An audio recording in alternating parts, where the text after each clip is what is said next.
welcome to our talk. We're going to be talking about communications and social media for open source, particularly Kubernetes. I'm Chris Short. I co-lead the Kubernetes contributor communications team along with Kaslin Fields. Hello, everyone. I'm Kaslin Fields. I'm a developer relations engineering manager at Google Cloud, where we focus on GKE and Cloud Run on my team. And I am co-lead of the comms project, as well as a co-chair of the special interest group for contributor experience in open source Kubernetes. And I did forget to mention that, yes, I run an open source program office at a company called CIQ. So, what is comms? What's the purpose of comms? We make sure that contributors know about things that affect them and that everyone else knows about the awesome work contributors are doing. And we're going to go into a lot of detail on what we mean by that. Yeah. So, pushing ahead. All right, brief history, folks. Brief history. So, in the beginning, I joined the project in 2017. We had community meetings. This was a meeting where like 200 people would jump on a Zoom and we'd discuss everything going on in the community. It was a great way to interact with everyone.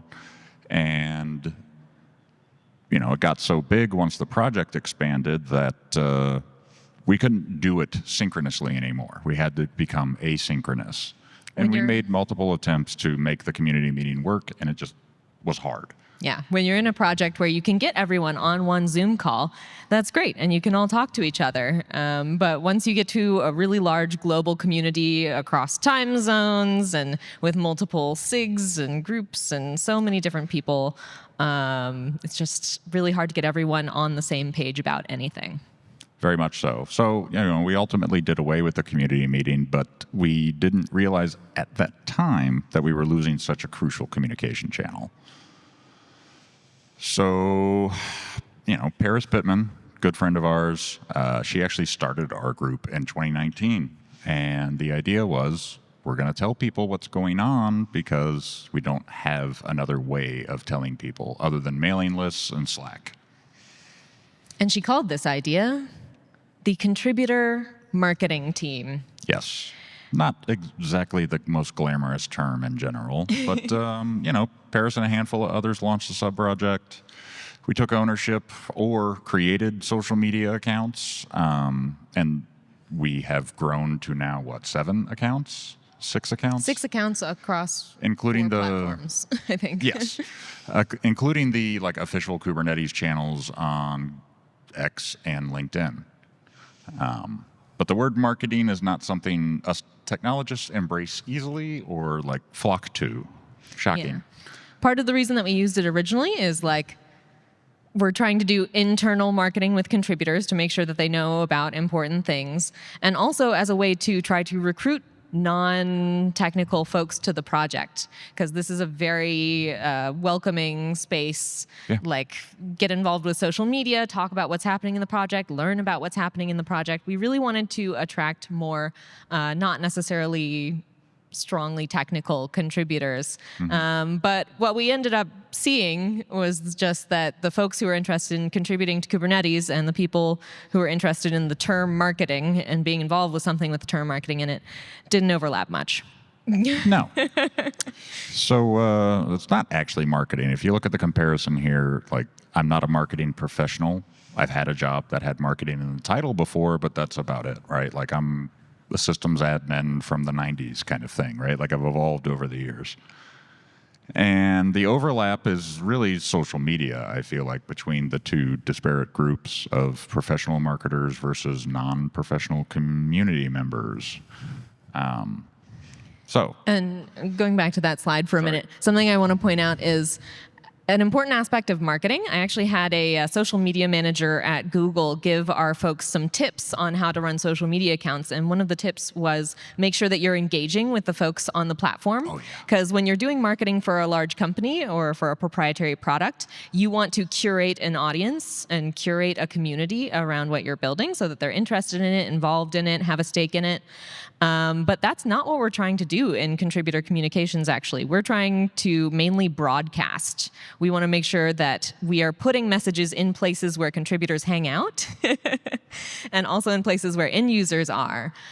So our purpose really isn't to curate the audience. We already have a big contributor base, and we'd love to grow more, of course, but it's not our primary objective. Our primary objective is to make sure that folks know about things.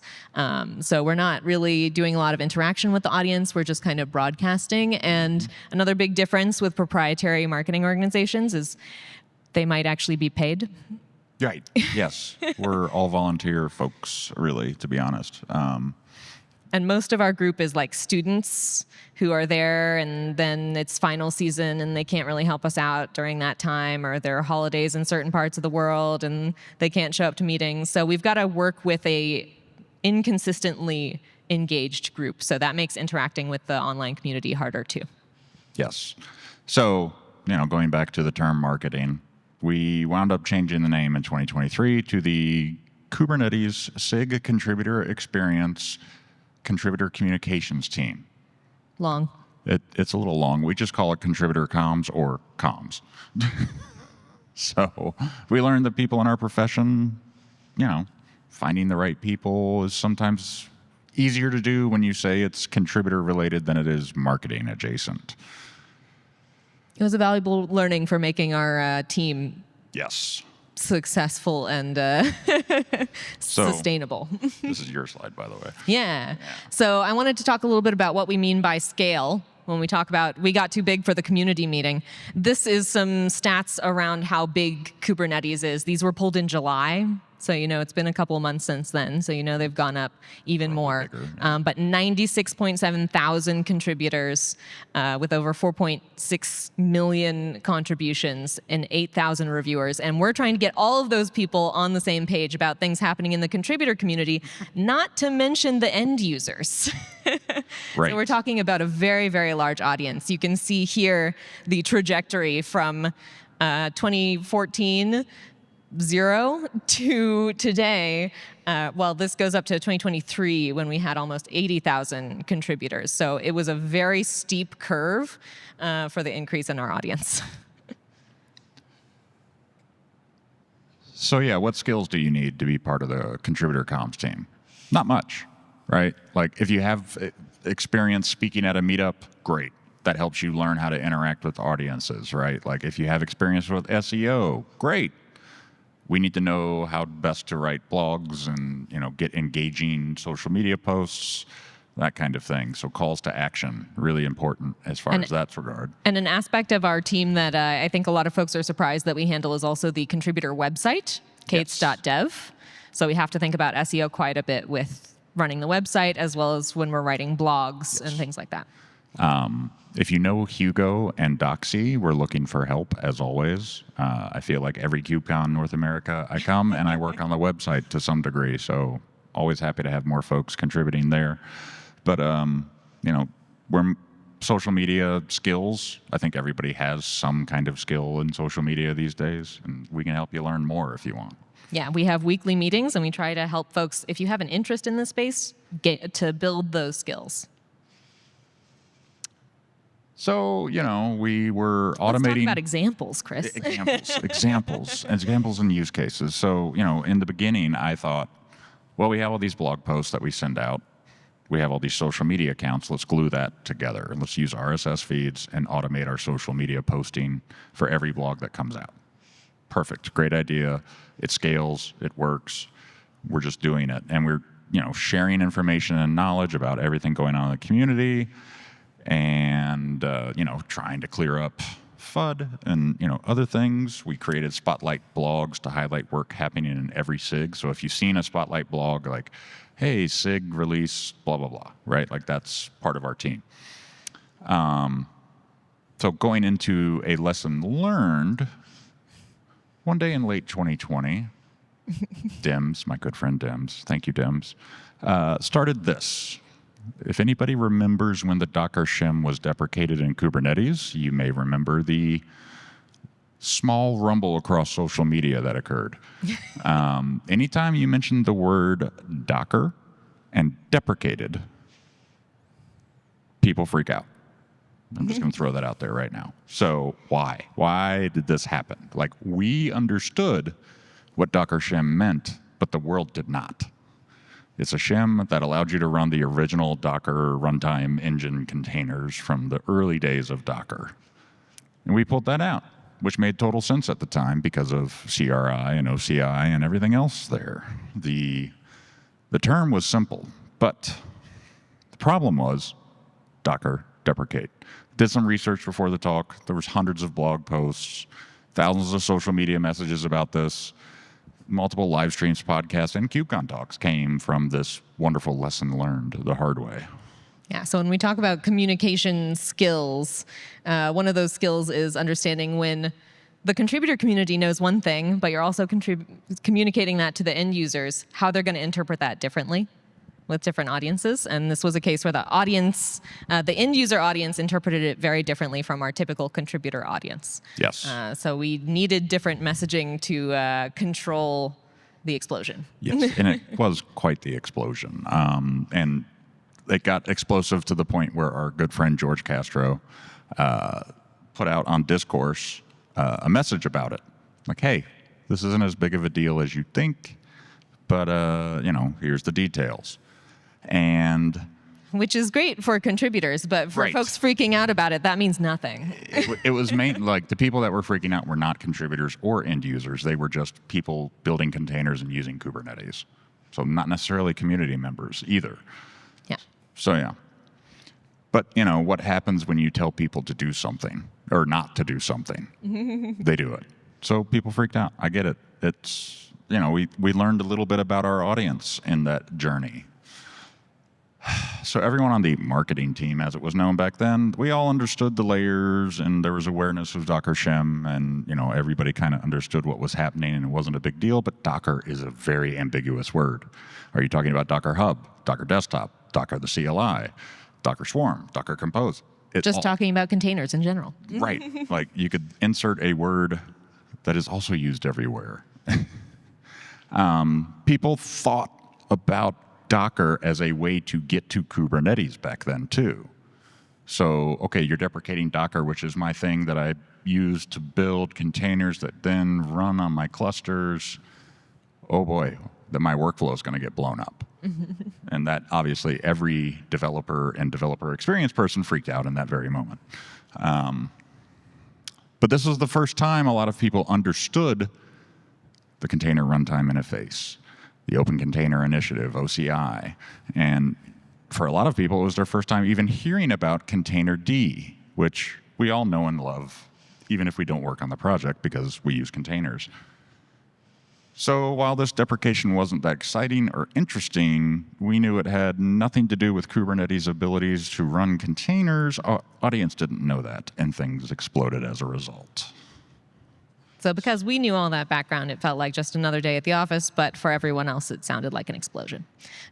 Yeah, we knew it didn't really affect things, but our audience didn't know that. So there's an education component to all communications that actually happen.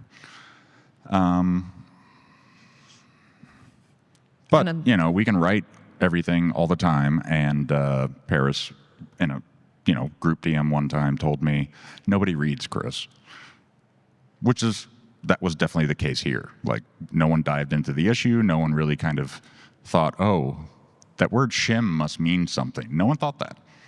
And more importantly, it's increasingly the case across social media and different communication styles today. Yeah, so a lot of people said Docker and deprecated, and they just went with that. So we've kind of transitioned from long attention spans. This is a screenshot of the Git man page, which is usually out of date on every system I've touched.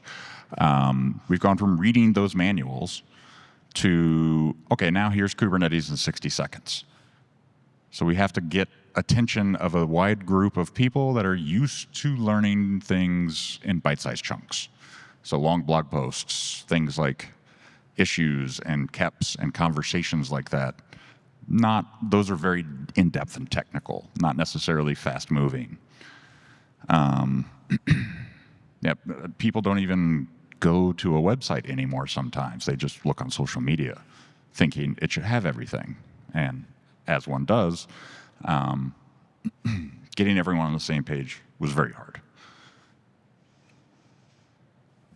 So in order to understand how we reach people, where are they? Who are the people?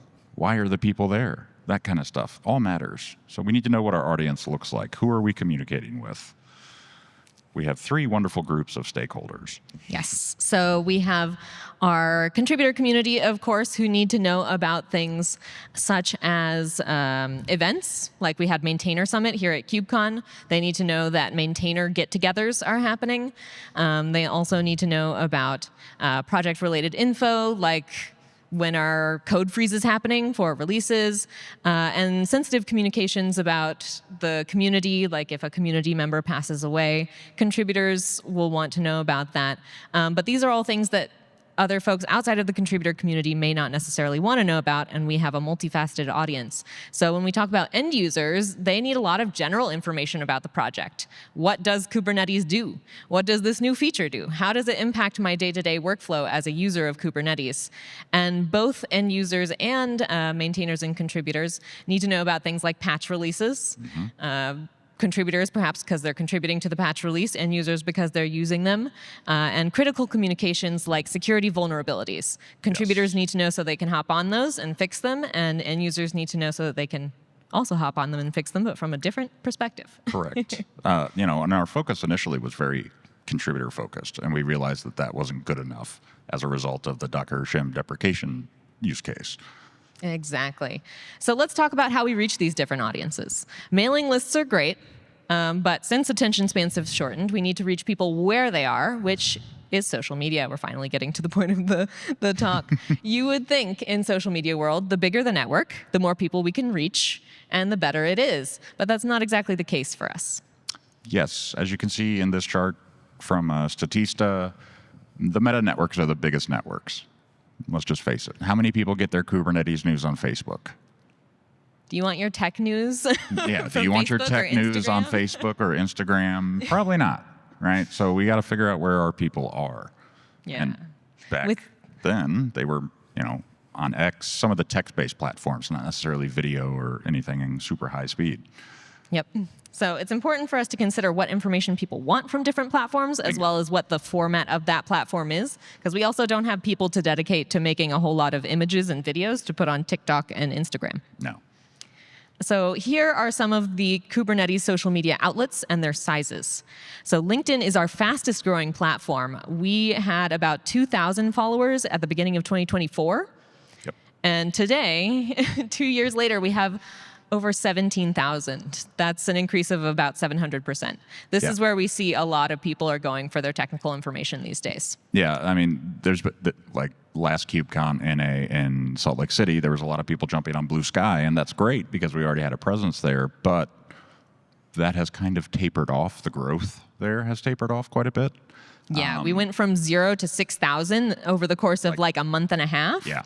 And over the last 10 months, 8 months, 6 months, 6 to 10 months, we've gained like a tenth of that on Blue Sky.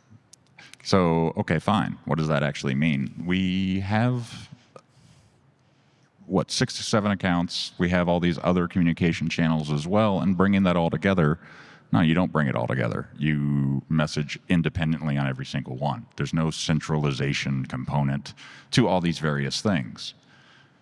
So, with our audience spread out all over all these things, we have to communicate across all these things. These things being social networks, mailing lists, Slack, YouTube, the whole 9 yards. Yeah, when we consider the contributor and the end user audiences together. Who knows about the Last Week in Kubernetes development newsletter? Kim does. Thank you, Kim. If you're very curious about what's happening in the community from like a maintainer's perspective, or I'm a cluster manager, please subscribe to Last Week in Kubernetes Development. LWKD is what we call it. I believe it's lwkd.info, right? For the domain? Yeah. Okay. And we post all of our community meetings on YouTube. Bingo. And we try to tell all of our contributors to join the KDev mailing list to make that our official place for communications, but a lot of people don't see this. So we try to get them on the social media platforms as well. And as we've mentioned, a hallmark of our approach to social media is automation, because we have such an inconsistent group of volunteers. And also, people will stop paying attention to an account that isn't posting regularly. Yes. So we need to make sure that we're posting regularly, even if our contributors are not regular.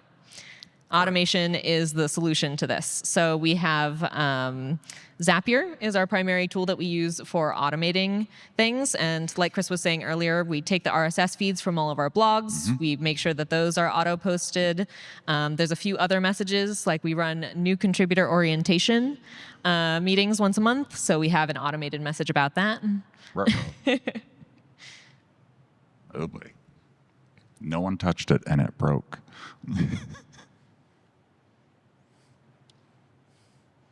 Yeah. And another tool that we use, since we have so many different platforms across so many different channels across so many different platforms, I guess you would say, is Buffer. So we use a tool that allows us to post on all of our social media platforms at once. And it also does analytics for us, giving us number of analytics. Yeah, it gives us graphs, which are really nice over time. How much interaction are our posts getting? How many new followers have we gotten? What does that slope look like over time across various different platforms? Blue Sky still doesn't have APIs for that, but we get them for LinkedIn, X, and Mastodon. Yes. But our Mastodon presence is so small that that doesn't matter. Yes. The asterisks by the Mastodon account in the previous slide were for like how just very little interactivity we get there, which I thought was interesting given we have graphs showing mass exoduses and returns from Twitter, X, whatever you want to call it. Which we might bring up. Yeah, we could bring up here.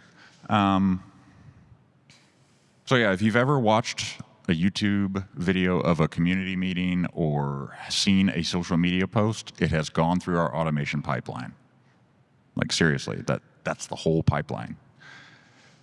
So, you know, one benefit of the comms team is that it's a great place for new contributors to get into the project. They can get their feet wet. They can learn about like how the various groups and organizational units work in Kubernetes. And, you know, providing a lower barrier to entry for people that want to be helpful is a good thing, right? One of my favorite things is onboarding new members to the community. So welcoming new members to the org on GitHub is awesome. We do encourage people to write spotlight blogs about the various groups. So if you've seen a spotlight blog on kubernetes.io or .dev, our group had a small hand in that at the very least. The point of that project is to take folks who are brand new to the community and have them interview leaders in the community and get to know the different parts of the project. And a lot of our folks in contributor communications end up going to other parts of the project, and we love that. Yes. One example of something we do less frequently, but we help other SIGs and groups do surveys. SIG Multicluster had some thoughts about a new thing. They wanted some feedback about what they thought was the right direction, so they worked with our comms team, and we did a whole social media campaign to get folks to take their survey. It worked out very well, to my understanding. Yeah, it did.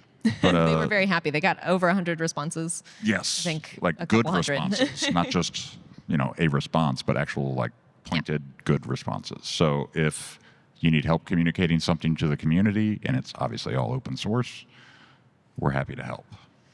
And I want to show really quickly this. So grab this QR code, if you would. My bad. So this QR code takes you to a slide deck with all of our stats. I mentioned that we have a bunch of analytics on how things are going on different social media platforms. So I put together a slide deck of those, and we put it in its own separate deck for you in case you just want to reference those. And do you mind if I bring that up? Oh, if you want to, sure. I guess if I go over. That's a great question as to how you're going to do that. Oh, no, I didn't put the link on this slide, so never mind. Okay. But definitely check that out. You'll see some really interesting trends that align with political trends on X. And you'll see that since June, X has regained a pretty solid upward trajectory. And you'll see also, as we mentioned earlier, we've gone from 2,000 to 17,000 on LinkedIn. So that slope is really cool to see. Pay attention to the y-axis of those graphs, because the X one starts at like 310,000 and goes up to like 320,000 because it's such a huge account. So the increase is not as dramatic as it is on LinkedIn. Yes. Well, Cool. there we go.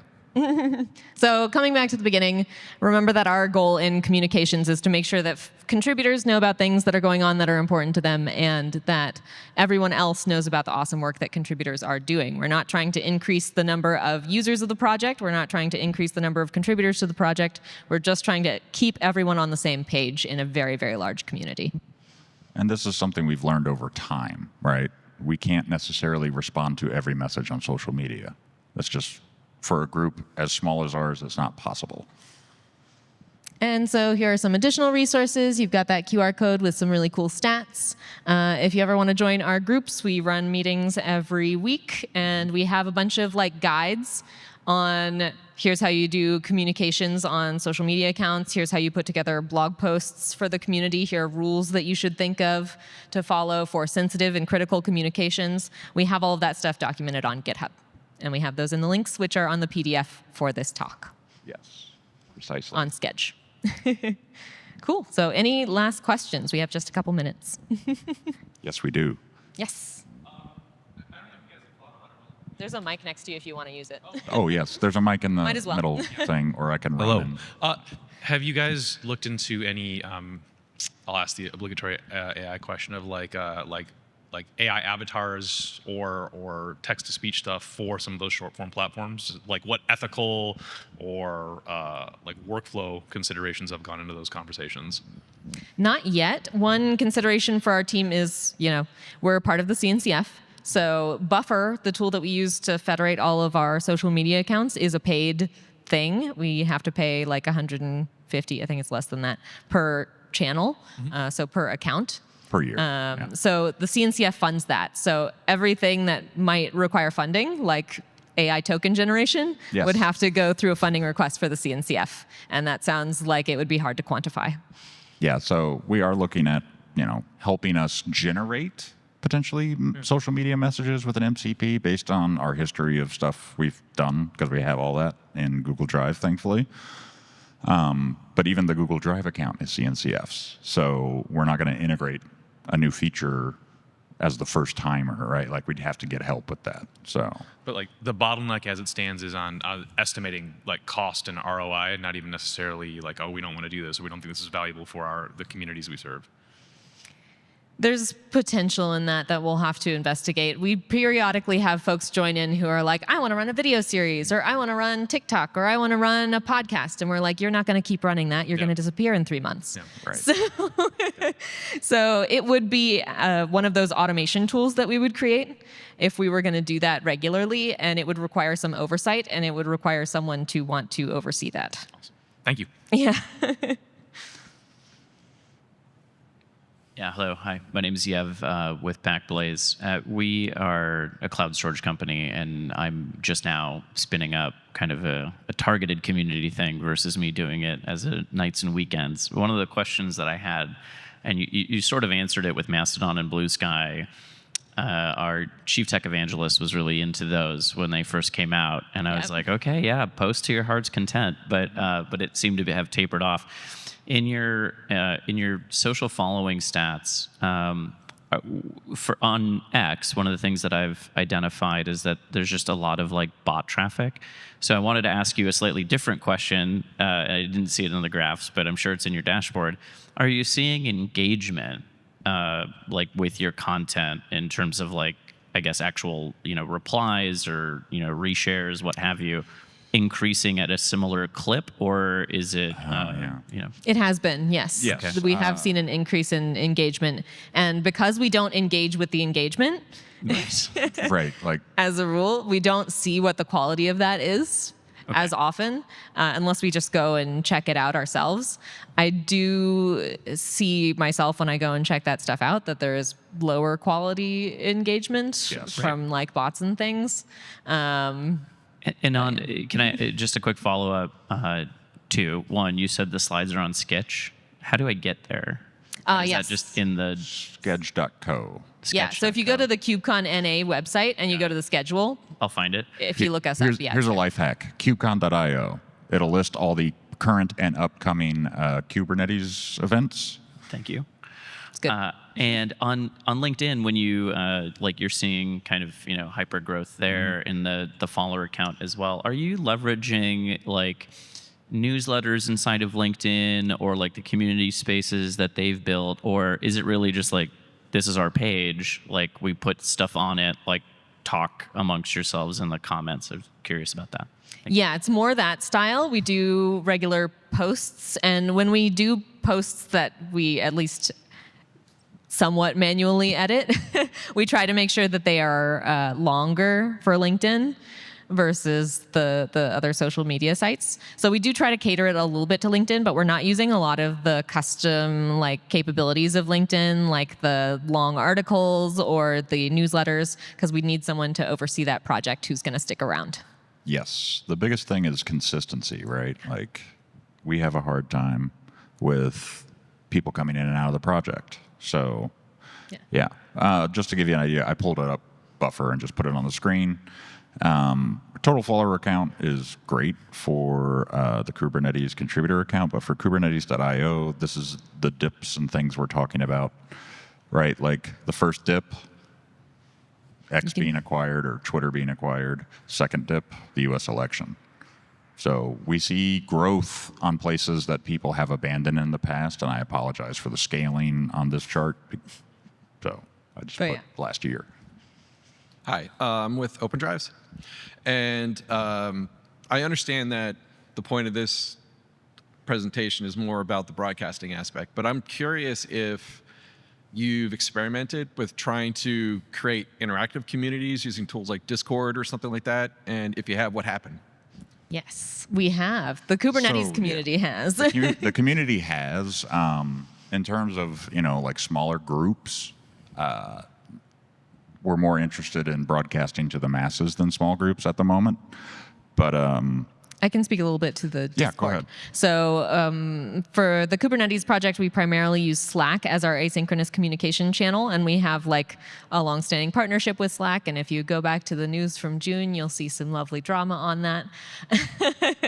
Over the pandemic, we did create a Kubernetes Discord as well, and we used that for some like community virtual events during the pandemic. Yes. But it never really took off. We used it for like the end of year event one time, and folks just didn't really move. Getting folks to move anywhere is really challenging. Yes. It might be more interesting if you're trying to create smaller subgroups. Yes. And then in terms of more interactive posts, when we first started doing social media, we did try to do more interaction with the folks who were on social media. But like we said, with the volunteer group that's rotating out all the time, we found that we just couldn't handle the volume across all the different accounts. Well, volume, consistency. The volume of responses back to us, right? Yeah, so we can't handle it. I could pull up the Kubernetes LinkedIn page, but there's probably 3 messages waiting for us to be answered because we don't respond. And like that's intentional because we can't necessarily get that involved in everybody's Kubernetes journey, if that makes sense. So right? we just made it a rule. So the big lesson learned is automate what we can. If somebody like flags something for us, we can respond, but and we are about 5 minutes over, so last question. Okay.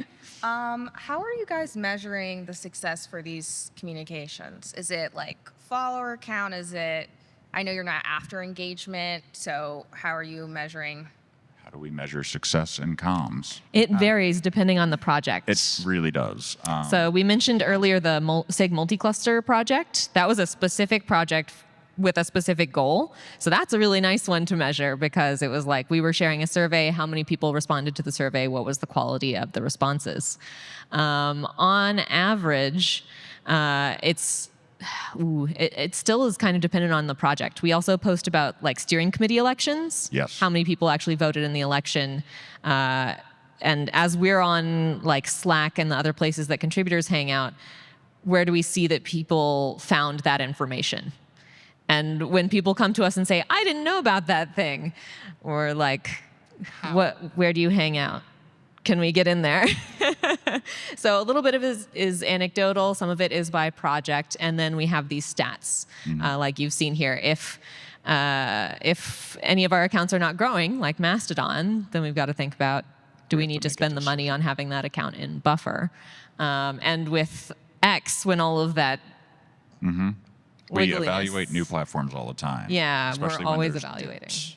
We try to figure out where people are going. And during the last KubeCon, people were clearly flocking to Blue Sky, but we see that has kind of tapered off. And it feels like more people are gravitating back to where they had an established platform when they discovered the project. Yeah. It's So the very biggest thing we want to know is, are the people we want to reach there? Right. So we look at follower count primarily, and then the reaction to specific projects. Thanks. Yeah. Awesome. Thank you all so much.